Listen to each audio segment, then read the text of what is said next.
Welcome back and thank you for staying with Times Now. Will ethanol really damage your car? Earlier today, a protest was staged in the national capital where residents of New Delhi came out to raise objections over the ethanol blending program, claiming reduced mileage and also increased wear and tear, especially for vehicles manufactured and sold before the year 2022. Amid multiple concerns being raised and viral videos making rounds, the Ministry of Petroleum and Natural Gas has debunked common misconceptions and also misinformation about ethanol blending program.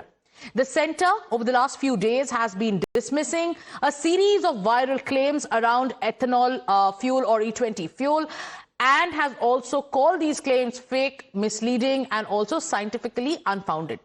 The government has asserted that ethanol blending is globally acceptable practice backed by research, by extensive vehicle testing and also by policy planning. The ministry further has clarified that the government never described the E20 program as an experiment before the Supreme Court. The ministry has also prepared a panel to explain the program and address the concerns of the public. The government says that the program has delivered significant economic and environmental gains, including foreign exchange savings of over 1.9 lakh crore rupees. So this has been the fact check that has come in from the government, or the response that has come in from the government amid the concerns and amid the viral claims. But yes, there have been protests. There have been questions that are only mounting. Yesterday, auto experts and auto industry giants had also come out and had allayed the most important fear or the concern that was raised is that there is no widespread engine damage because of ethanol blending. To get us the latest, let me go across to Dev. Dev, there have been protests in the capital. There are questions that are being raised despite the repeated assurances that have been given. Despite the government also, asking people to go by the facts that are present. There are still questions that remain unanswered. Tell us about the protest that took place earlier today and tell us about the questions that were raised in that protest. Basically, the protest which was held at Jantar Mantar largely spoke of the environmental harmful effects that it would have, including 200 million tons emissions of CO2, carbon monoxide. Apart from that, it also stated the financial emergency that it would create and also an economic burden in a certain sense, crippling the economy.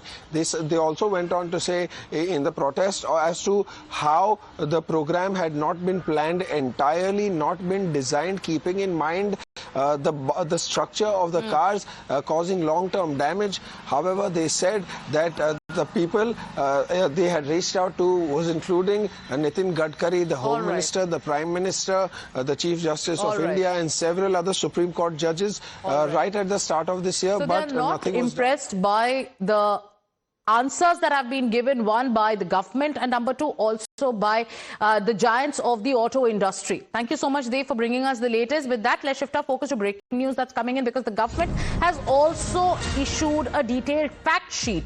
A fact sheet that talks about the concerns and also says we are setting the record straight about all the claims that have been made about ethanol blending. To get us the latest, let me go across to Rohit, who's joining us from the newsroom. Rohit, in this detailed fact sheet, the government is saying that we are going to address all the concerns that have been raised. What does the fact sheet say? Yes, couple of issues that were raised by the protesters have been addressed here in this fact sheet. So first of all, they go on to mention that so far, the achievements of the ethanol blending program include the fact that 1.9 lakh crore rupees have been saved in foreign exchange reserves since 2014-15. Then you have 310 lakh of metric tons of crude oil that has been substituted by ethanol, and also 930 lakh metric tons of CO2 emissions have been cut. So they also say that this is good for the environment, and further 1.6 lakh crore rupees of additional farmer incomes. Now here come some of the concerns that have been raised by some of the protesters also, like Dave was mentioning.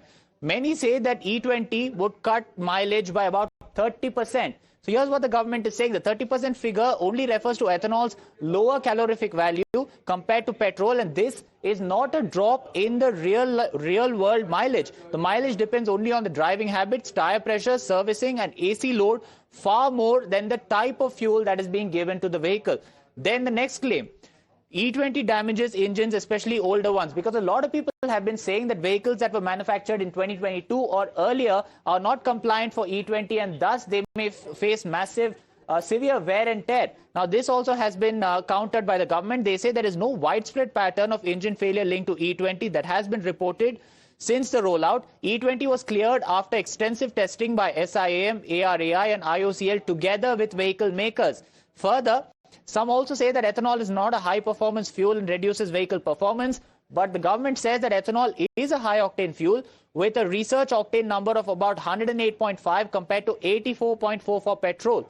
E20 raises the effective octane rating of Indian petrol to around 95, improving combustion in modern engines. Vehicles calibrated for E20 can deliver better acceleration, smoother performance and lower emissions. So they go on to say that there are actually some benefits of using ethanol and that include better acceleration, also smoother performance, lower emissions. Like I said, they also refer to how much of carbon emissions have been cut down.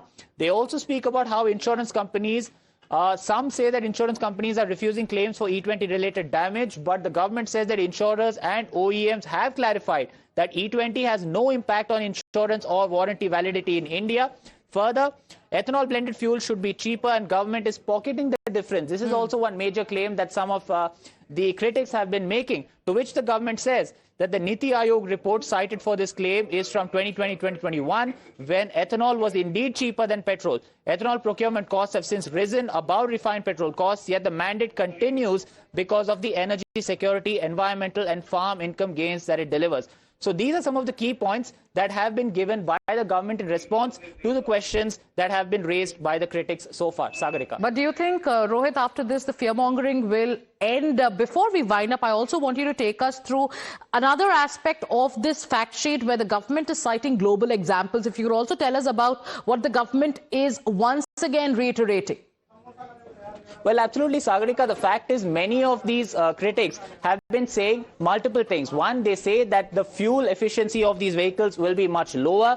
They also say that most of the old vehicle owners right now have vehicles that are possibly manufactured in 2022 or earlier. There are very few people who have bought the vehicles after 2022. Right. So majority of the vehicles on the road still are manufactured before 2022, which is why they claim that several of these vehicles will actually have excessive damage. And like you saw some of the claims here, they also mention about how these vehicles will also be covered by the insurance companies, because there are some who say that E20 related damage will not be covered by insurers. That also has been countered. And further, the Union Petroleum Minister also made it quite clear that in fact these vehicles also have certain advantages. The fact is, yes, there might be a marginal dip in mileage, but that is also mainly because of the manner in which the drivers use their car, tire pressure, AC load, servicing, several other factors are also there in this. But the fact of the matter is that the E20 related vehicles also